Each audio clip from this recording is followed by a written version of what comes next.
Max Gorlin, Melbourne Football Club. You're listening to the Coaches Panel. This is Nat Fyfe from the Fremantle Footy Club. Trent Cotchin from the Richmond Footy Club. Scott Pendlebury from the Collingwood Football Club. You're listening to the Coaches Panel. Patrick Cooch from the Carlton Footy Club. It's Rory Sloane here from the Adelaide Crows. This is Tom Mitchell from the Hawthorn Footy Club, and you're listening to the Coaches Panel.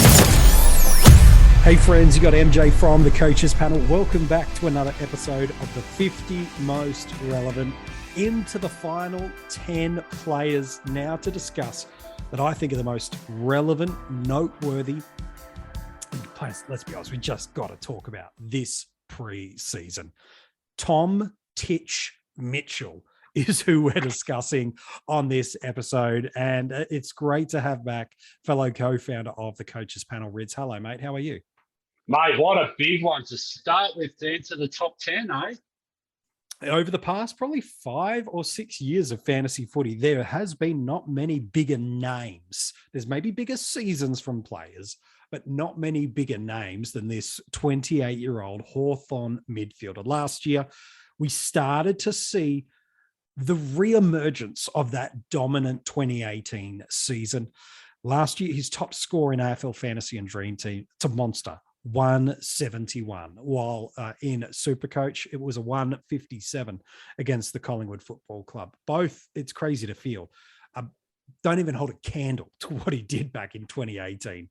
He's got 190 plus scores as career high averages, the 195 in AFL Fantasy and DreamTeam against the Giants, while a 192 against Carlton in SuperCoach. Last year, averages of 115.5 in DT and AF, while a 117 in SuperCoach. In that format, he's setting you back just under 640K, just a touch under 670,000 in AFL Fantasy, while he is $685,600 in DreamTeam. And we've had some pretty phenomenal fantasy football players over the past decade, haven't we, Rids? It's Gary Ablett, Dane Swan, Tom Rockcliffe, and I think by the time that Tom Mitchell hangs up the footy boots, he'll be regarded, certainly amongst fantasy football coaches, as one of the greatest ever fantasy players. Yeah, he's absolute royalty. Like, he's as good as they come. So and he's consistent. Like, when he moved to Hawthorn, he just took it to a new level, didn't he? Yeah. So, I mean, we've still got 2022 to go, and this is the most intriguing year, I think, of the Tom Mitchell journey so far. So, but, I mean, he has to be top 10, doesn't he? Really, he's done enough work.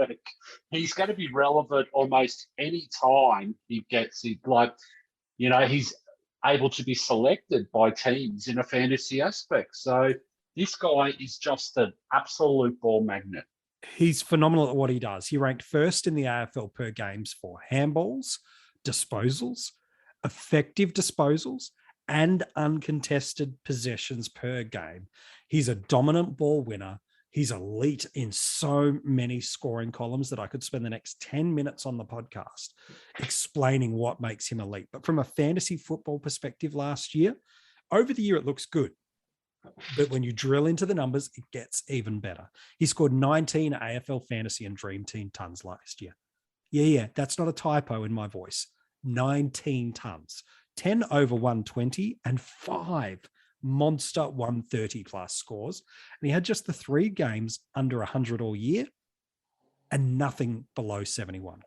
Before the Hawks bye, he was doing okay. He averaged 105. That's fine. However, over the final 11 games of the year, his lowest score was a 105 and he averaged 126. By the end of last year in fantasy, he was ranked 5th overall for averages and points, and only Steele, Miller, Lyons, and McRae were better off than him. While in SuperCoach, he ranked top 10 for points and averages, 17 tons, 9 over 120, 8 over 130. That is the comfortable captaincy range you want to be in that format, including that 171. And again, a similar scoring pattern of pre-buy and post-buy. Pre-buy, 6 tons and an average of 105. Going fine. Post-buy. Round 13 onwards, the final 11 games, tons every week, a lowest of 110 and an average of 128.6. That's starting to get back to what he did in 2018 when he averaged 129 across the formats. I don't know if we can talk him up anymore. This guy is just a beast when it comes to fantasy. And the surprising thing for me was I've always seen him as DTAF relevant, and one that I could go without in SuperCoach. But last year, especially after that bye, he just took it to a new level. So I suppose that's why. I mean, we've talked all the good stuff, and we're going to have some intriguing conversations shortly, I believe, Yeah. Especially when it comes to a rebounding team, isn't it really, with a new coach, slightly older guy, gone heavy attack in the draft with the midfield guys coming through.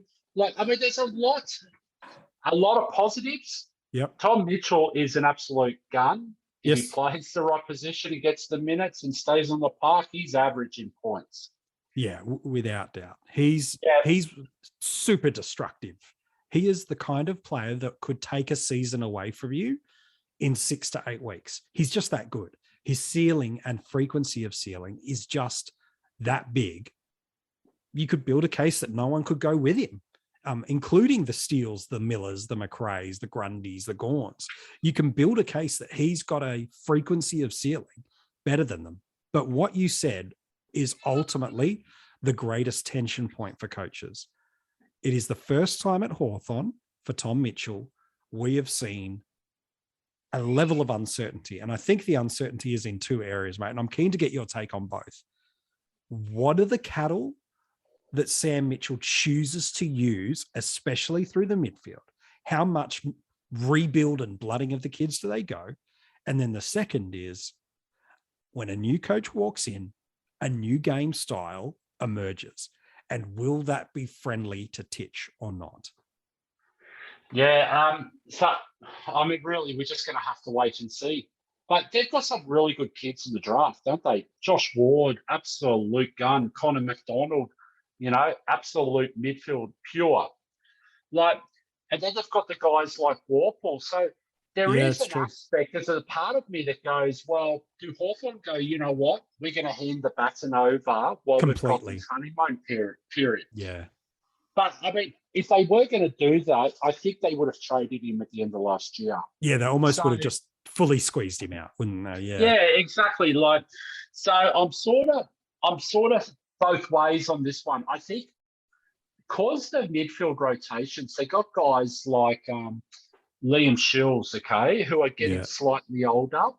Jager O'Meara potentially can play a better versatile role on the wing or a half forward or a half back than what Tom Mitchell will.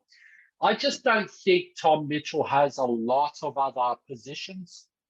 I think that's fair. I think he's just really just a pure mid. So I'm actually really, really intrigued. And this guy actually attracts the ball. So I was really intrigued, though, and I didn't go heavy deep into analysis or anything like that. But I see a couple of really interesting, how can I say it, not fearful matches, but more than difficult matches in the first 5 to 7 rounds, So I'm looking at North Melbourne round 1. They're the type of team that would love to upstage Carlton and potentially could look at playing very accountable in the midfield. They've got a team like Carlton. Now, how's George Hewitt going to play? Is he going to play a little bit of an accountable role? They've got a guy like Ed Curnow. Yep. Now we look at Geelong. Round 5, So, one of the things that we didn't see much of it last year was the Irishman being tagging. Yeah, well, he became a tagger and in the midfield, and from all reports, he's going okay in this pre-season. And then we've got Melbourne, which is in round 7. So I just think it's not a difficult or a fearful draw. I just think it's an intriguing draw, and I'd love to watch it. So I think this decision comes down to, will you start him or will you plan to upgrade to him? And at what stage through the year do you want to bring him in? Because, like, That's I it. mean, long story short, MJ, how many times have we said this over the years? When the kids come in, they get Yep. tired after a while. Without You need question. these types of guys, and they're going to run home pretty well, I reckon. You know, you need a Tom Mitchell to pretty much get the team through the preseason, get the team Yep. through the full season, Yeah. and then build in and enter the 2023 preseason. And that's going to be the biggest one for a rebuilding team like Hawthorn, I would have thought. So I think whilst there's question marks, I don't think they're really relevant at this point in time. Yeah, they're not so ones that it turns you away from looking at Tom Mitchell as an upgrade. So if at the start of the year your narrative is, I actually want to see what this midfield mix looks like. We don't get a lot of viewing in the preseason at teams. And even then, some of the defensive work rate and pressure is nowhere near the level and intensity of what we see in an actual game. But you're right. You look at some of these games, round 1, North Melbourne, round 3, I think it was, or round 5 against Geelong last year. Round 3 in Carlton. Round 3 Carlton. 2 of his 3 lowest scores came against Geelong and North Melbourne last year. Now, is that causation or correlation? Go into the data and have a look. But for me, I think Titch gives you a little bit of confirmation bias either way you look at it, isn't it? You can just see his basement is a 105. His ceiling is a 130 in terms of an average. He's priced somewhere in the middle. Hedge your bets. He's a captain option most weeks. I mean, they need him. They need support around the kids. Yeah, I mean, all in on Titch. He'll be the number 1 mid. I can see that line of thought. Or you can look at it the other side and go, Sam Mitchell's going to try to advance this rebuild as fast as possible. And so it will be, like you said, the Newcombs, the Warples, these guys, along with the Wards and the McDonalds and McInnes, coming in and taking over, and Titch over the year sliding less and less into prominence. I still don't see a world where he drops under 100, regardless of those two narratives. But those are the two competing thought processes coaches have this preseason. Exactly. And like, I don't know whether I'm underselling Hawthorn a little bit, because, I mean, they're actually not a bad team on paper. They've got really good up-and-comers coming through. They've got guys like Gunston coming back. Sicily back. If these guys stay on the park, this team's actually, they're going to be around the mark, for competing to finals. So there may be a little bit of a narrative around, Hawthorn might actually be alive long into the season. Like, there's no reason why not. We saw what Essendon did last year, and everyone put a line through them. So I'm one of those ones that go, you know what? You don't fail because of something you know. Correct. Rightio. So in these situations, I go, well, Tom Mitchell, I don't care what the price tag is, okay? I know he's an absolute beast. And once you've got him, you got him. Exactly. I know that he's a freak, okay? And he may start slow. He may not. Explode. Who knows how this works? He may just go bang from word go. But I don't want to fail by knowing that he's a beast. Yeah. And that's sort of how I'm leaning towards this guy. I'm Yeah. sort of like, in Dream Team AFL Fantasy, I just think you don't go against what you know unless there's a clear reason why. To go against another way, yeah. Unless Sam Mitchell comes out tomorrow, and often this is the case when you do a pod and you make calls, then the coach comes out tomorrow and says, oh, yeah, we're going to play Sam Mitchell as back pocket. Yeah, thanks, Sam. Great, yeah. And I did do that on purpose. I know you did. I know you did. I appreciated it. The thing was, sometimes this happens, but unless, something that's absolutely obvious, like, and I say this again, if there's an injury, if there's a knock on his role. Yeah, what happens? I just don't see anything at this stage with Tom Mitchell. He had the potential to be traded out of Hawthorn. If and they they chose to keep him. Well, they chose to keep him.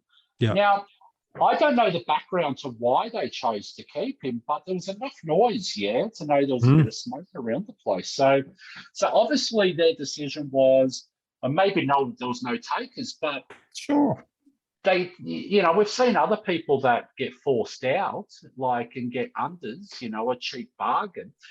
I don't see that happening with Tom Mitchell, and there was no disgruntled footballer at the end of last year. There was no stories around being held against his will.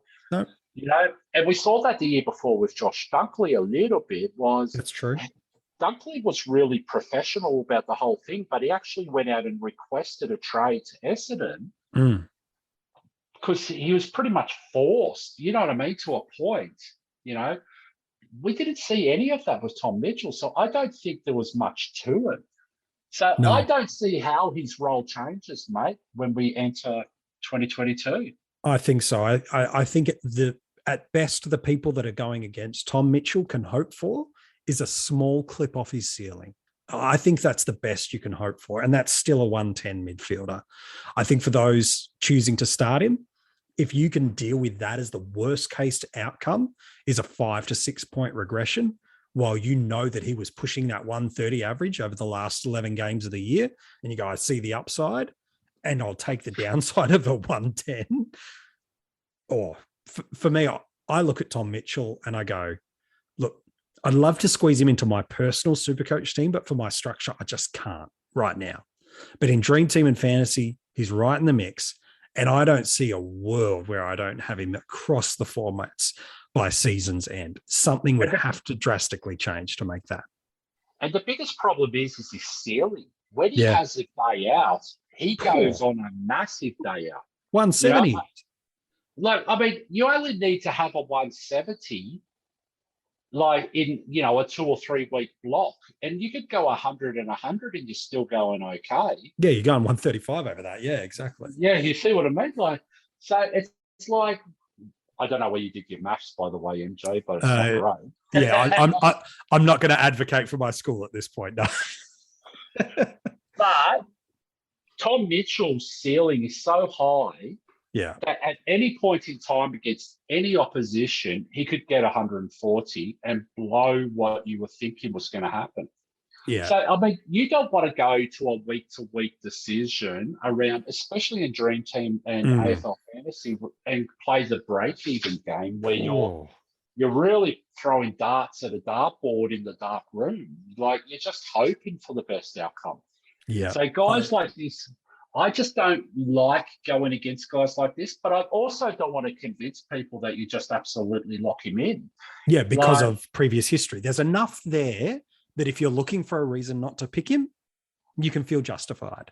Also, there's also enough there to suggest he's been what he's been, and he's going to be around that mark again in 2022. I think he's a fascinating player to look at. We couldn't not have him at this high in the 50 most relevant.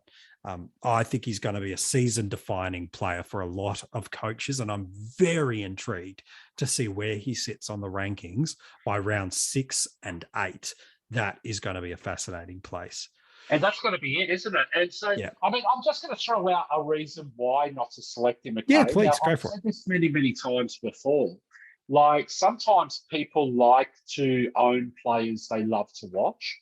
Yes. So if you love Jack Steele, for instance, okay, and you love Sam Walsh, well, you may not be able to have enough midfield spots to fit in Tom Mitchell when you start thinking, well, if I want to throw in a couple of value options like a Matt Crouch or a Matt Rowell or whatever else, and then you have a sneaky one that always appears in this preseason cup.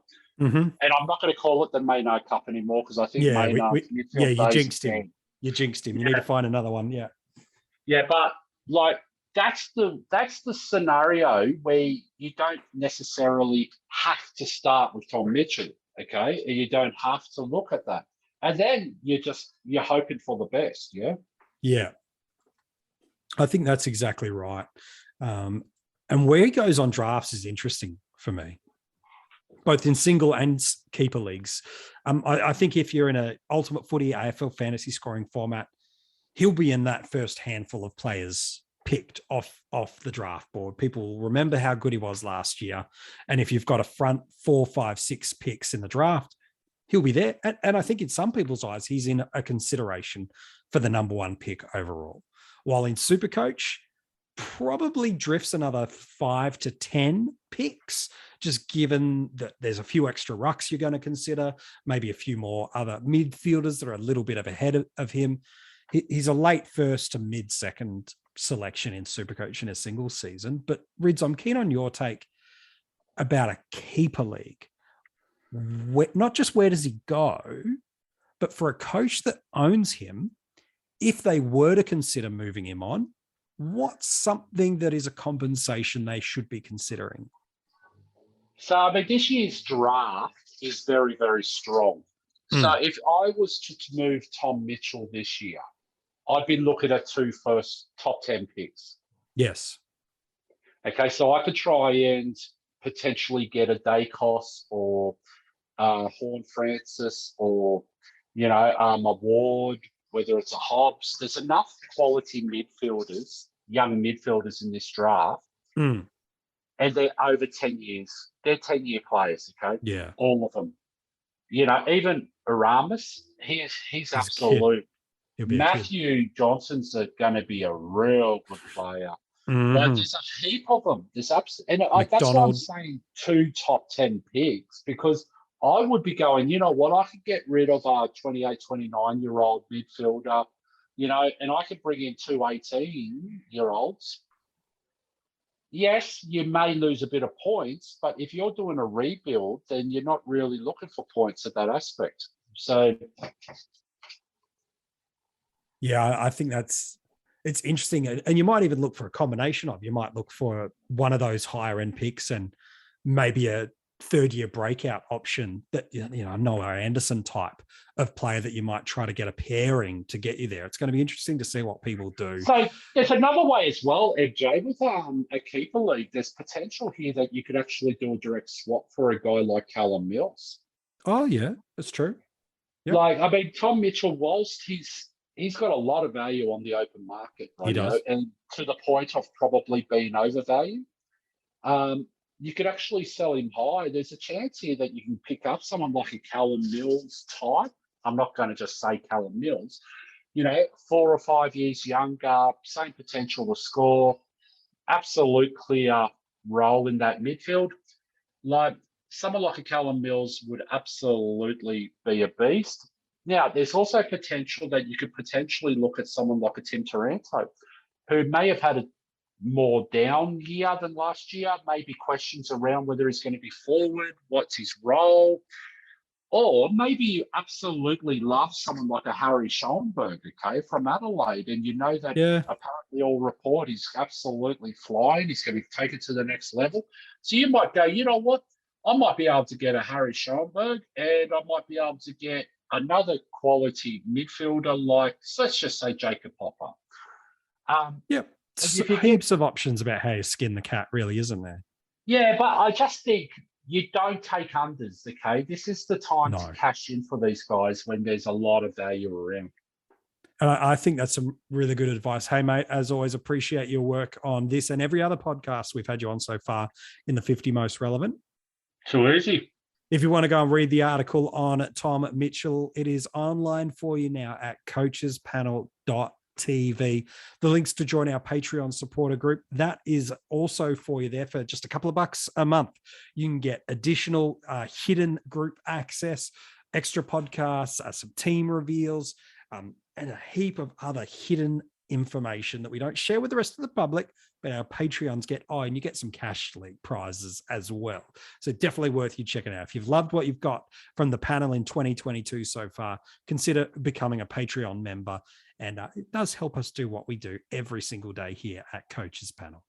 Tomorrow, we enter single digits. I won't say this player's name, but all I'll do is this.